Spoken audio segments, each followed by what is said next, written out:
Hi, Mystery Recapped here. Today, I'm going to explain a thriller show called Zero, the Bravest Money Game. Spoilers ahead. Watch out and take care.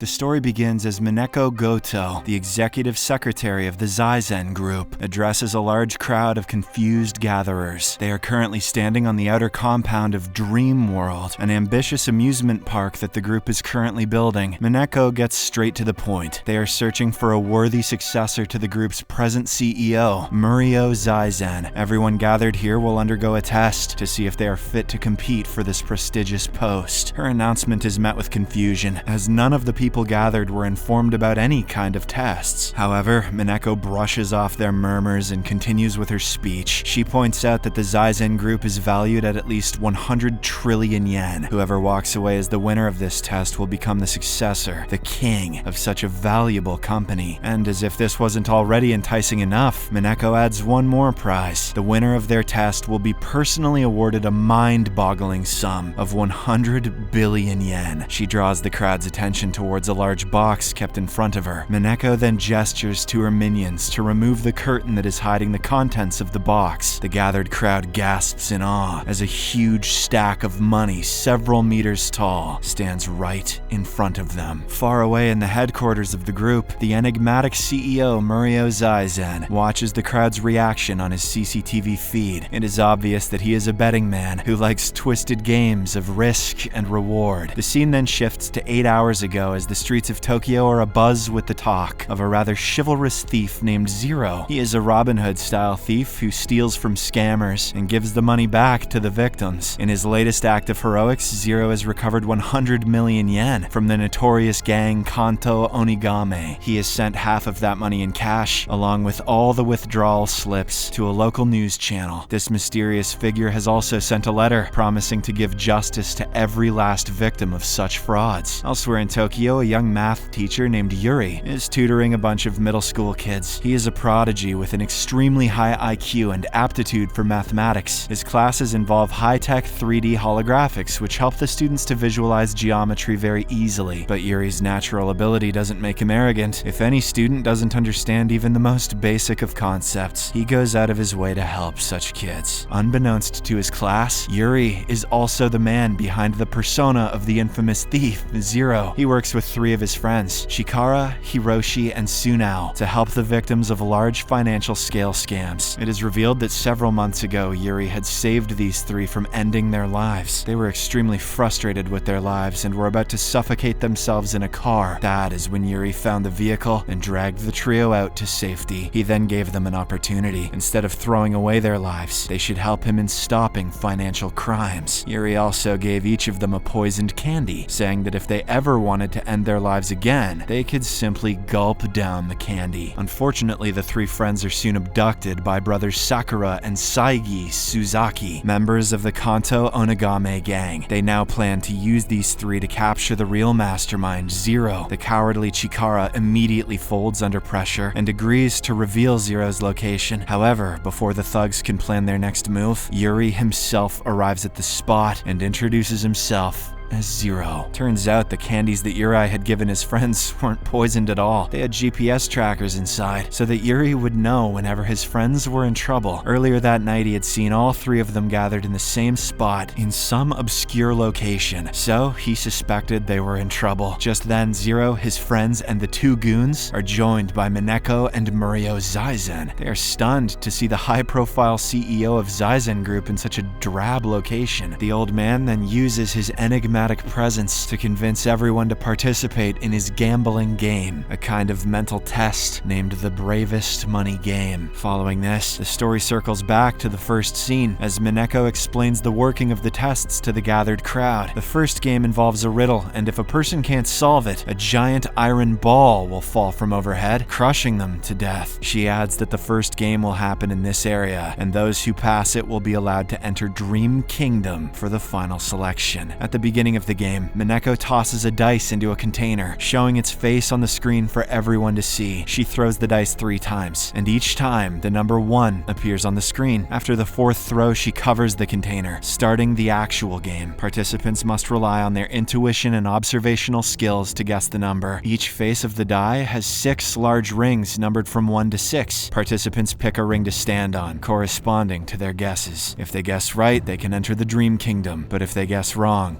a real iron ball will fall on them. They have 30 minutes to decide, and anyone not in a ring by then gets disqualified. Also, chatting with others or sharing answers leads to disqualification. Mineko then rings the gong, kicking off the 30-minute countdown. When Chikara hears the rules of the dangerous game, he freaks out. This sparks an argument between him and Hiroshi. The coward wonders if they can stay safe by leaving the ring immediately after a wrong guess. Hiroshi calculates that with just a 1/6 chance of survival, there's an over 80% chance of death. Suddenly, Saigi, who is standing nearby, jumps into the discussion, suggesting that the chances of rolling a 2 to 6 are also 1 out of 6. Sakura then shares his theory that the dice might be rigged, suggesting its mass is shifted, causing certain faces to come up more often. The dice is unstable because its weight isn't balanced, which could explain why the number 1 kept appearing repeatedly. He thinks that Mineko instructed them to rely on intuition and observation to guess the number. So, choosing 1 based on the die's weight is a decision made through observation. Saigi counters that if Sakura is so sure about his answer, he should be the first to step into the ring. Amidst the discussions, Mineko speaks up and offers the participants a favor. She says that anyone in a ring when the game ends, regardless of their guess being right or wrong, will be allowed to join the next game. However, this will apply to them if they are still alive. While the participants ponder over the offer, Shirube, a third-year student from a private middle school, heads to the number 1 ring. Seeing this, other participants follow him into the ring, thinking he might have figured something out, but Zero is still contemplating the answer. With Mineko's statement about being allowed into the next game if they're still alive, Zero considers that they might not need to guess right. He believes that if they can proceed without guessing the correct number, then guessing right might not be essential to winning the game, so long as you can survive an iron ball to the dome. Zero continues to ponder over Mineko's words and notices something odd about her previous dice throws. Firstly, she didn't explicitly state that the screen would show them the dice inside the container. She merely mentioned that if she threw the dice, the participants would see a dice on the screen. There was no mention of it showing the face of the dice she tossed. Zero speculates that the dice shown on the screen were actually thrown into the container in the opposite direction the 4th time, meaning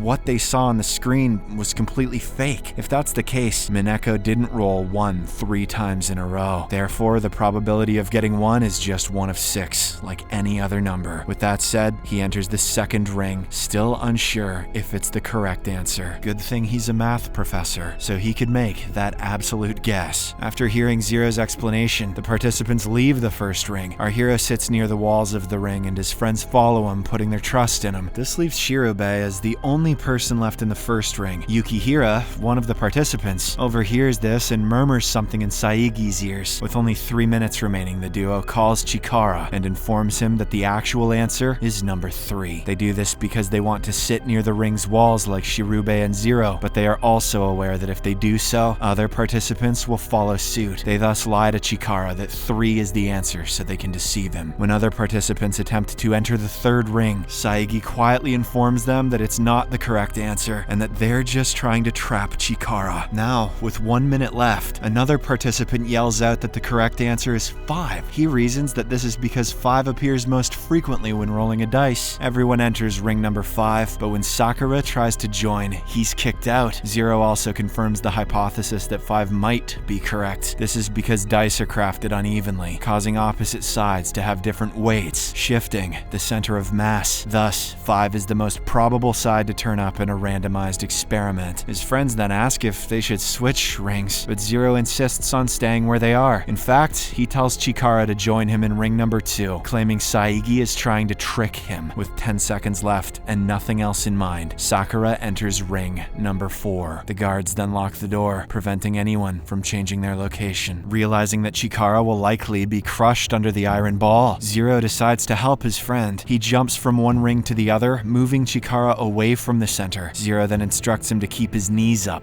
back against the edge, and sit attached to the fence. As time runs out, everyone everyone hopes their ring number is correct. Mineko opens the container shortly afterwards, and it's revealed that the correct answer is 4. It appears only Sakura has won, and everyone else will face death. Soon, the iron balls are launched, and fortunately, all those sitting near the fence survive. This is when Zero tells Chikara that he had no idea what the right answer was, because he thought the game wasn't about guessing which face comes up. When Mineko said that anyone in the ring when the game ends can still enter the next game, Zero realized the point wasn't which face comes up. She was simply trying to see if they're observant enough to notice a gap between the iron ball and the ring. However, Zero didn't know the size of the iron ball, which is why he wasn't completely confident. The surviving participants are excited by their escape, but their mood quickly changes when they see the chaos in ring number 5, where everyone has been crushed to death. Mineko then announces that the remaining participants in the rings can enter the main competition. She's about to question Zero about violating the rules, but one of her minions whispers something in her ear. It turns out that CEO Murio has decided to overlook Zero's rule violation because he believes things are going to get more interesting. Following this, the participants are brought to the park, Dream Kingdom, where the next game, Quarter Jump, will be played. Mineko announces that Shirube and Zero will go head-to-head against each other. The latter will go first, and Mineko then briefs him about the rules. He'll stand on an elevated platform 50 feet above the ground with a mask covering his entire face. Around his platform will be 4 other platforms, placed 1 foot away from the central one. 3 of these will be closed off so that Zero will have only one safe exit. His mask will then be removed, so he can look around for 10 seconds. After the time is up, he'll put his mask back on, and the platform will rotate. Then, Zero has to jump in the right direction towards the safe exit. If he jumps towards any of the 3 closed-off directions, he'll fall 50 feet below, losing not only the game, but also his life. He cannot throw things to check for safety, because doing so would disqualify him. It is also revealed that if both participants jump correctly, the one who uses less time wins. To add a sick twist to the game, 4 people associated with the participant will be placed on 4 sides of the central platform. 3 of these will be behind the closed doors, and only 1 will be on the safe exit. These 4 people will act as voices and encourage the participant to move towards their own direction. Whoever is successful in doing so will earn 1 golden ring. Mineko adds that the person who attains 4 such gold rings will become Sonic and will win the cash prize. Moments later, the game begins and the platform starts rotating. Completely disoriented, Zero can't recognize where the safe exit is. The 10-minute timer begins, and he hears his friend Hiroshi's voice coming from the closed exit. Hiroshi shouts out that he volunteered for the game to save his friend, claiming he's in the safe area. He advises Zero to jump towards his direction, expressing his relief that he can finally be helpful. Zero knows that his friend would never tell him to jump towards the unsafe area, even if someone pointed a gun at him. However, before taking the leap, he decides to test Hiroshi once more. Zero asks him work-related questions, which the latter answers accurately. Despite this, our hero decides to ask one last question before making his decision. He tells Hiroshi to look at the hands of his glasses, on the spot where they hook onto his ears. That part contains numbers and symbols representing the measurements of the frame and lenses. Zero, having an exceptional memory, had remembered the numbers as he had seen them earlier that day. He simply wants Hiroshi to repeat those out loud. In a stroke of genius, this is where the imposter gets caught. It turns out that Zaizen Group's men had earlier deceived Hiroshi into thinking he was helping Zero. In reality, they were actually recording his voice for a speech synthesis system to create an AI replica, a terrifying possibility for us all. When the imposter claims he bought the glasses a long time ago and the readings are gone, Zero immediately senses something is off. He exposes the imposter and saves himself from falling to his death. After the first failed attempt, it's now time for the second voice to convince Zero to jump towards him. That person is Zero's high school classmate and one of the participants, Kazuma. Earlier that day, he had protected Zero from being beaten up by Saigi's group. This act of kindness strengthens his claims of being on the safe exit. Kazuma then says out loud that he always looked up to Zero in high school and took inspiration from his sharp mind. While he talks, it's revealed that Kazuma is standing on the unsafe exit and actually wants Zero to die. It seems he's brought some personal grudge to the game, which Zero is completely unaware of. The mystery of whether Zero will believe his old high school friend will only be revealed in the next exciting episode of Dragon Ball Z. Out.